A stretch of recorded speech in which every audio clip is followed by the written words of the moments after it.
Since time immemorial, one has seen people liking characters who are geniuses. In fact, people talk not only about characters who are good but also bad, evil geniuses. Itachi Uchiha, Obito, Uchiha, Light Yagami, and countless other geniuses all are attractive. But the question that arises naturally is why? Why do characters, both good and evil, feel so attractive as long as they are geniuses? Now, to answer that, one might consider taking a look at a few obvious answers that might arise in my mind, or your mind, or basically anyone's mind. Firstly, one might think the answer would be geniuses are smart, aren't they? Well, certainly most geniuses are smart, but there are countless side characters who are smart but not at all that attractive. So probably not right. Secondly, one might think the answer would be geniuses are attractive because they are charismatic. Certainly many geniuses are charismatic, but there are eccentric geniuses who are still attractive but not at all that charismatic. They are actually very goofy and comedic and such, but they are certainly geniuses and attractive. So I believe this is probably not right as well.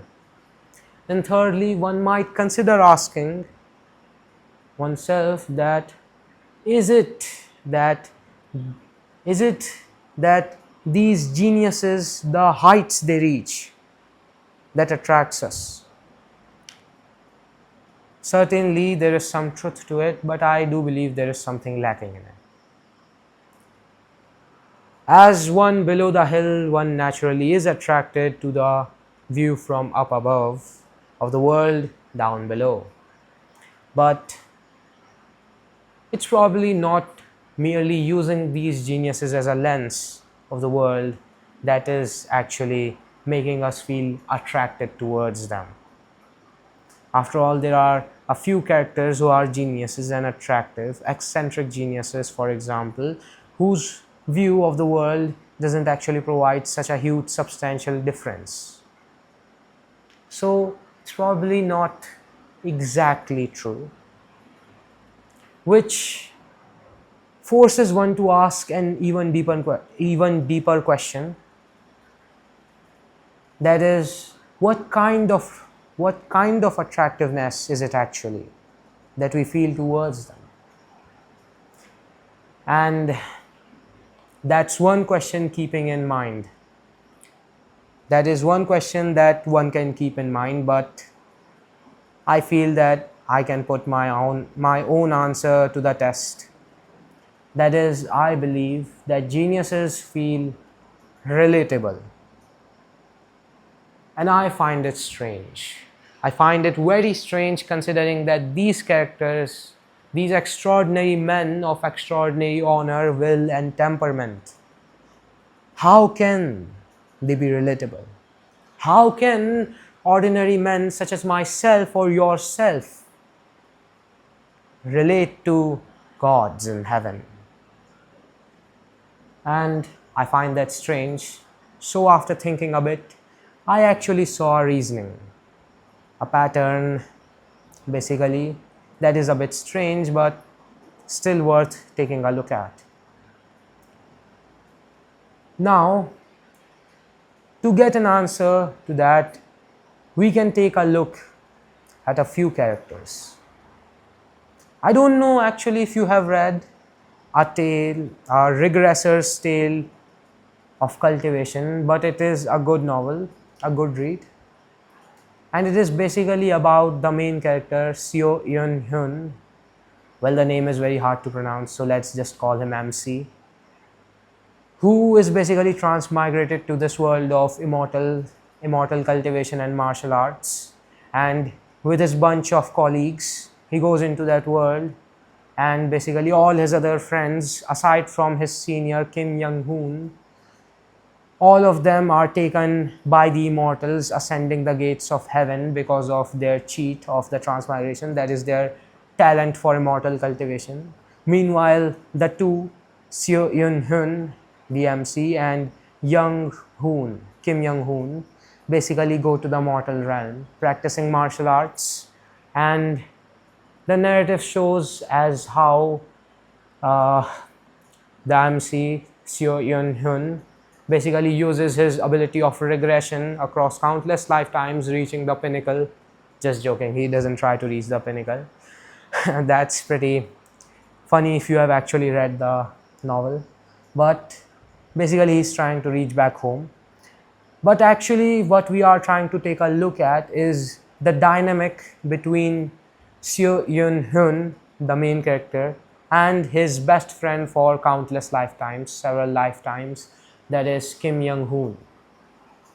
So, Kim Young Hoon has this kind of sense, sixth sense or ability that allows him to become a martial genius. He can just sense and create martial techniques out of thin air, and he's a genius.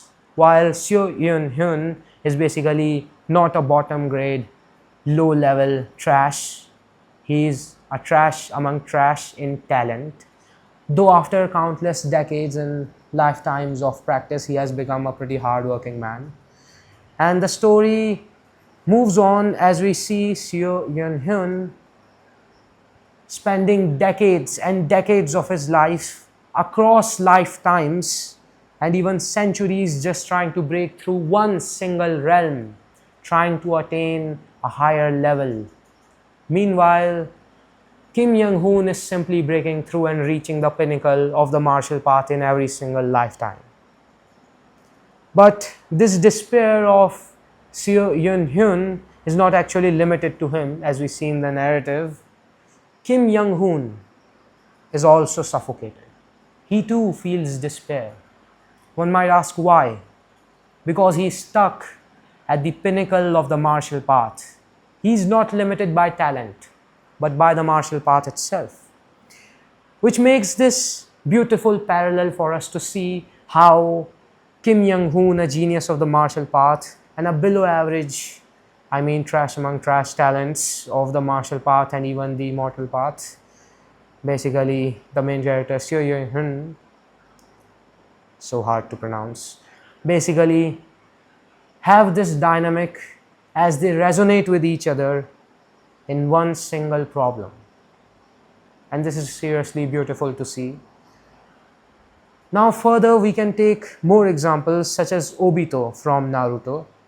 As we know that Obito is basically one seeking to drown reality in illusions. He's basically a tragic genius. His tragedy arises as his first life goal of trying to become Hokage is ruined, as his own realization strikes him that the world itself is flawed, the shinobi system is flawed, hence he tries to change it.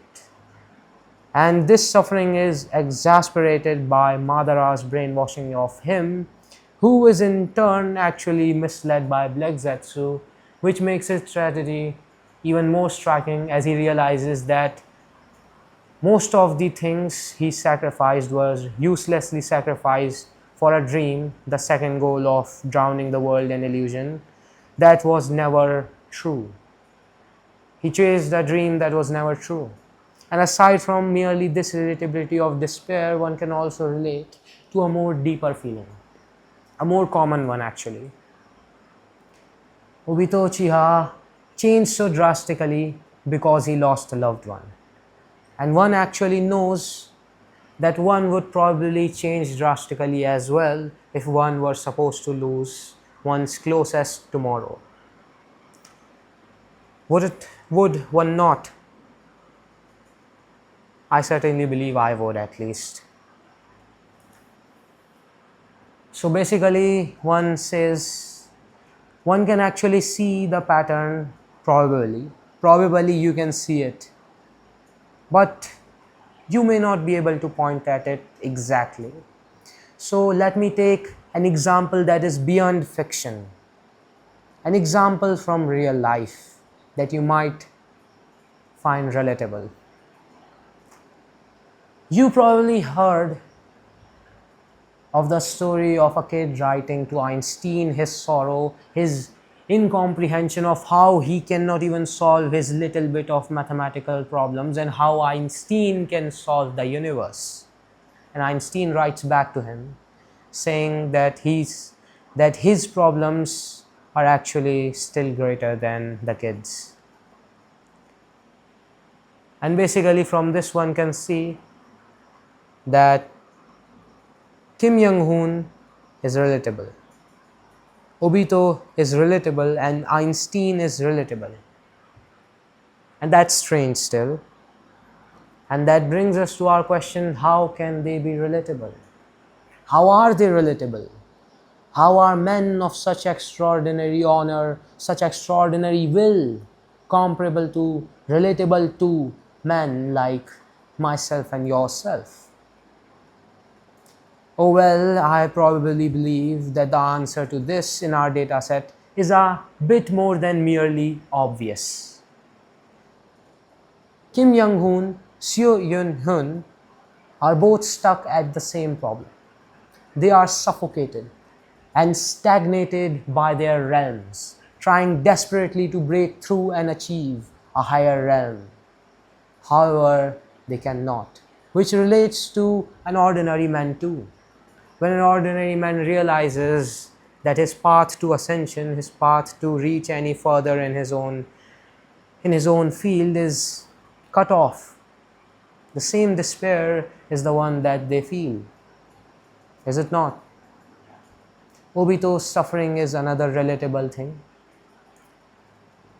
Obito changed drastically because of his loss, and we too realized that we would too change drastically because of the loss, even though probably not in the direction Obito went. Einstein is also stuck. So yeah, he's relatable. Now, actually,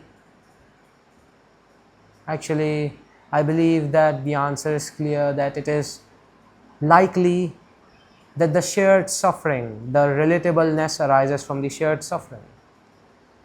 We probably take satisfaction in realizing and seeing that men whom we believe to be the top of their world, whom we believe to be beyond the worldly sorrows, to be beyond the worldly suffering, actually drowning in the suffering, in the very worldly suffering we believe them to be freed of. Or it may be that we are just attracted to seeing someone sharing in the very suffering that we do. Especially seeing a genius suffering the same way as we do, merely in a different form. So one can say that at least, even though one may not actually be able to conclude what it actually is the reason for attractiveness, there are certainly some hypotheses that we have reached. And I believe that one can also look at the fact that it is just satisfying. When the kid thought Einstein had solved the universe, and Einstein replied back to him that he too was stuck, and suddenly the golden statue became human. Human in a way that you and I, one can relate to. And that is probably the most satisfying part in seeing a genius. And that is what I believe is the attractiveness. And hence I would conclude that perhaps the greatest fiction ever written is the belief that extraordinary people stop being human.